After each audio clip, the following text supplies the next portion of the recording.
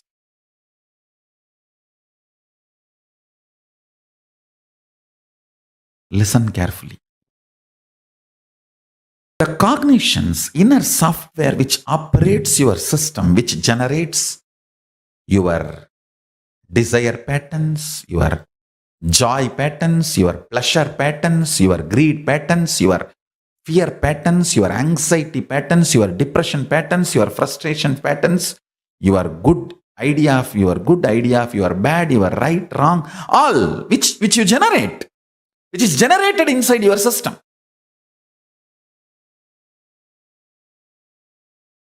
Continuously, that source software should operate with more and more by the qualities of consciousness, Paramashiva,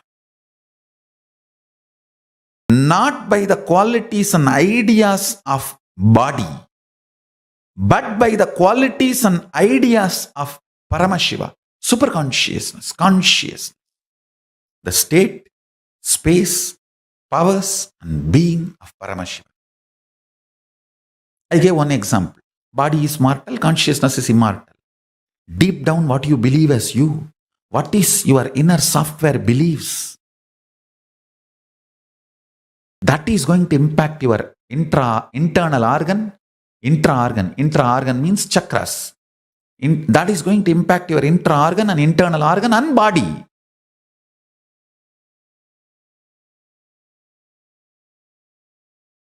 Beautifully, Krishna says, the consciousness can neither be killed, nor be burned, or be made wet. The great qualities of consciousness should be your cognition about you. Consciously decide to program, meditate, contemplate, declare to yourself, you are consciousness, Paramashiva, even with you. Behave yourself as Paramashiva. Even with you, behave yourself as Paramashiva.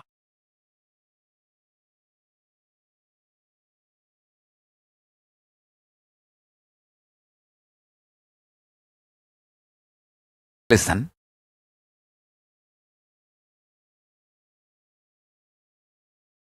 I am not just speaking to advanced seekers, or I am not just speaking to initial level seekers. I am speaking to all beings, not even just human beings, to all beings I am speaking. So please listen intensely and carefully. Listen.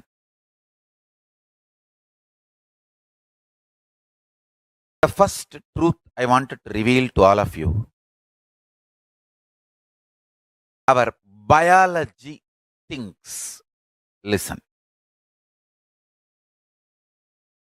Thinking is the activity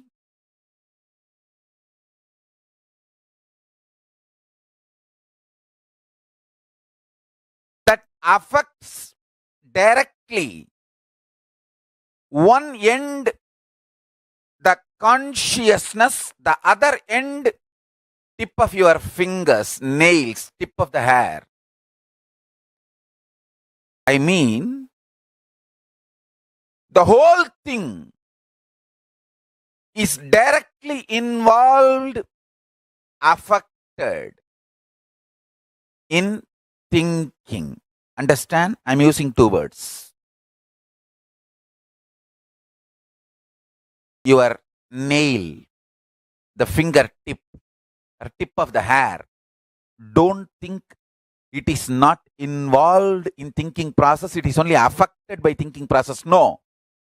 I'm using two words. Consciousness, one end. The other end, your biology.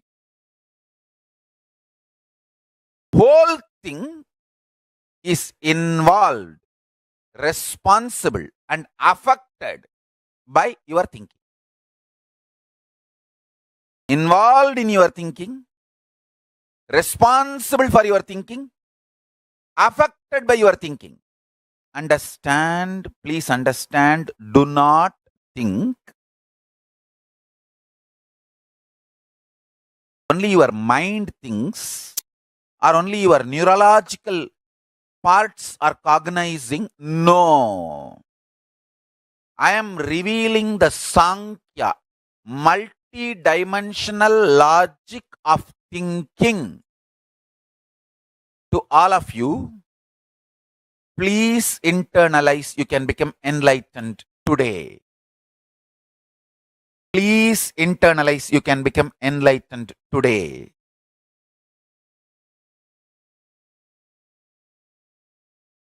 It is extremely beautiful, sweet realization. Whenever you understand, I have seen in my disciples, when they understand your biology, body thinks, they become responsible for their thinking. Whenever you think, your mind thinks, you think, oh, somebody else, not me. Because you feel more grounded with your biology than your mind and other components. Listen carefully. One important dirty secret is you start thinking before even knowing how you think. You start thinking without even knowing how you think. You start thinking without even knowing how to stop thinking. These three are the dirty secrets. You start thinking before even knowing how to think. You start thinking before even stopping how to think. And you start thinking without even knowing how to think. Without knowing, before knowing, without knowing how to stop. All these three is responsible, sure shot, sure recipe for destruction. I'll give you sure recipe for enlightenment. The wrong identification of your self as your body starts all the crimes in your life.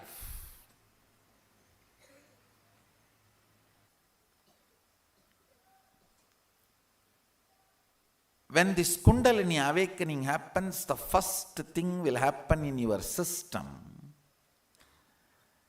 The false identification of the localized self will start melting down in you, which brings tremendous ecstasy and feeling of freedom. Understand? The localized cognition of yourself as just your small pleasures or identification with your body or your name and fame and your identity.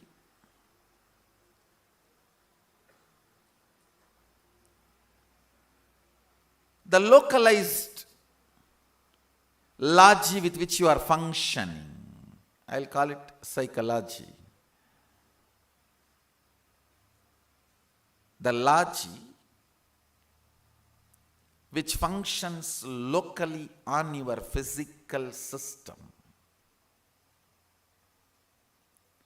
It is all about what your physical system goes through, ups or downs or right or left or center.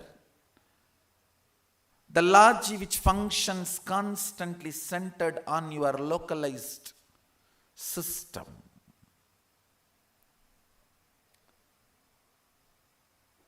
That is what I call selfishness.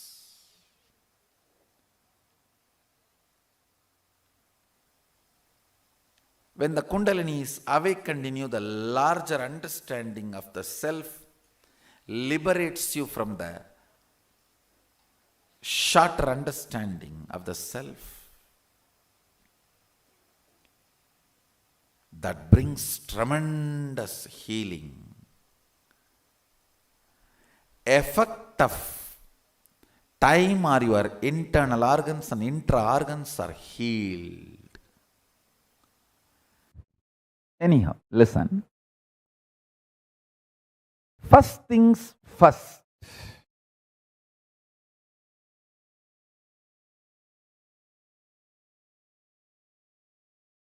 Whether you feel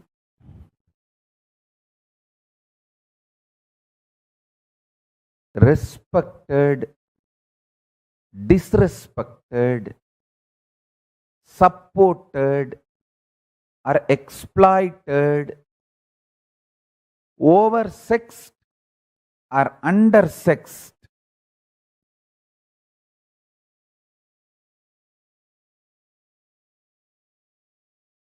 wealthy or poor, understand all your perception about you is the prank society is playing on you.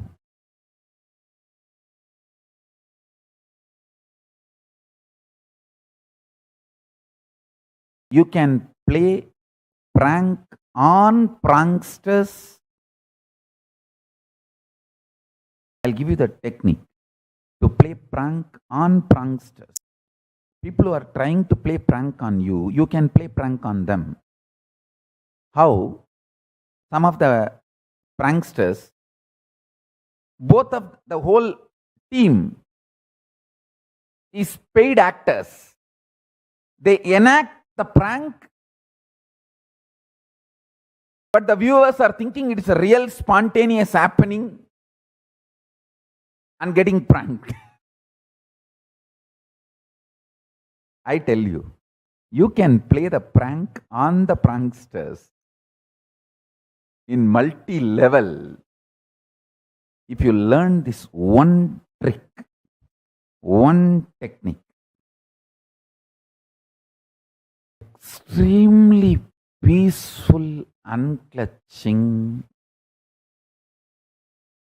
at least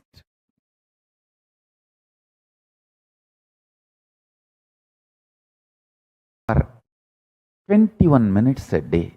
At least 21 minutes you should feel away from your perceptions invaded personality. Understand? You forgot to perceive you without others' perceptions invading you. Just at least half an hour feel your individuality without the perceptions invaded personality.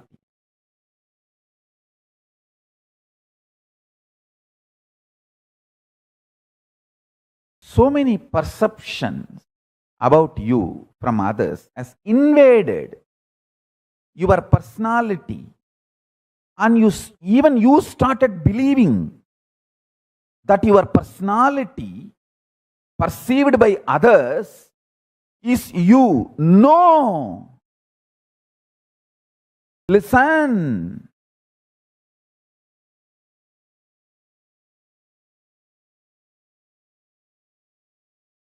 The greatest wealth of a life, the greatest wealth you should accumulate from life is your ability to sit with your individuality without the perception invaded personality.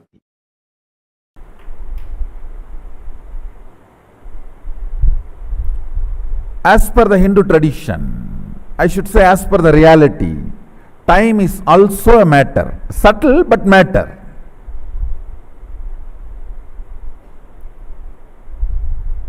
If you can handle your hand, you can handle your brain, If you can handle your brain, you can handle your mind.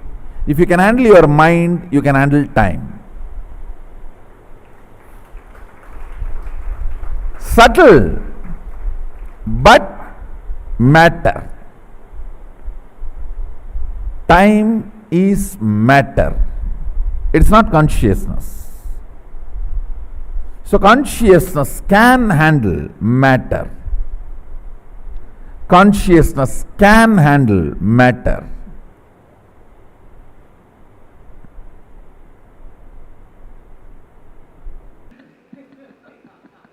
See, just like if you have cotton, you can make thread. I have kala, time, out of which I can make longevity. See, longevity is just thread made out of kala. If I inhale kala, time, and exhale all the old age symptoms, the aging symptoms, over. I make life out of kala. Understand? If you don't understand, it's okay.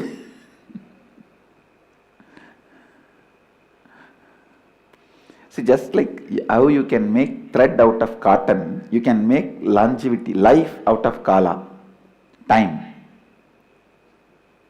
See, whenever time enters into you and comes out, your organs, body gets aged, means tired, because of the incompletions, kala, time leaves into your system. Boredom, tiredness and all that. But in my case, I never allow any incompletion to settle down into my system by the kala moving through me. I'll just inhale kala, exhale incompletions. And no tiredness, no boredom. And so naturally, simply, I'll be growing young. It's a science and it is possible for everyone. I'll show you guys.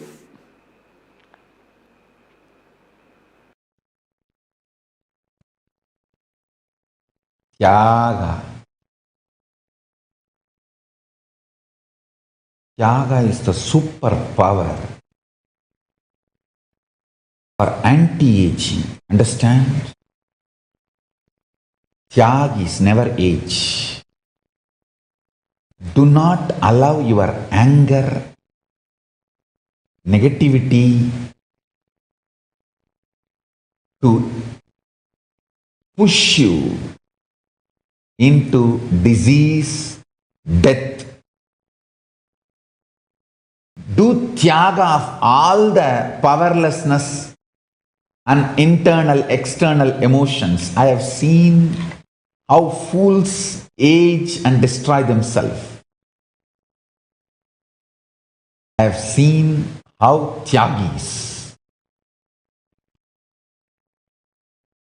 live young forever. They only grow young. Tyaga keeps you eternally 16.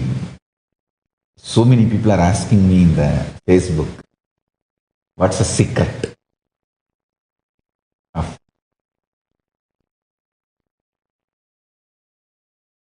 your energy? I tell you, tyaga, tyaga, tyaga is the secret. Internally, externally, tyaga.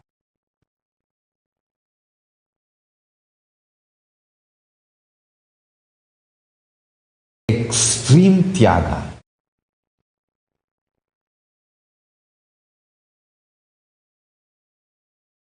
The idea of comfort does not exist in me. The idea of luxury does not exist in me.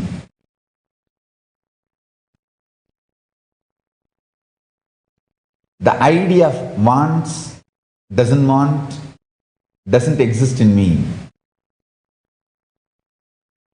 The First of all, even the idea of freedom does not exist in me. I can just be sitting in one room, go on, living my life, doing my work of reviving Kailasa. Doesn't need anything. People who lived around me, they know sometimes for months together, I will not even step out of my room. Just sit. And same way, months together, I will not even step out of my room, sit, do my classes, programs, take my work as my life. I'll do all the online classes, programs, darshans, whole day in and day out. But I will not even step out of the room, just sit and do all the work. Paramashiva's powers during the time of puja. Listen, I'll repeat once more. Your body, which evolved, your consciousness, which descended. Your consciousness descended from Paramashiva. Your body evolved from animals. During the time of the puja, your body imbibes the state, space, powers and being of Paramashiva and starts manifesting. If you want superconscious breakthrough, start doing puja every day. I tell you. During the puja, Paramashiva himself manifests in your system and gives not just DNA breakthrough, biomemory breakthrough, where he becomes your biomemory, muscle memory. He becomes your very core being. I was shocked when I was reading some of the research reports science reveals about DNA. The agriculture lifestyle, eating rice and drinking milk, has given us such huge breakthrough.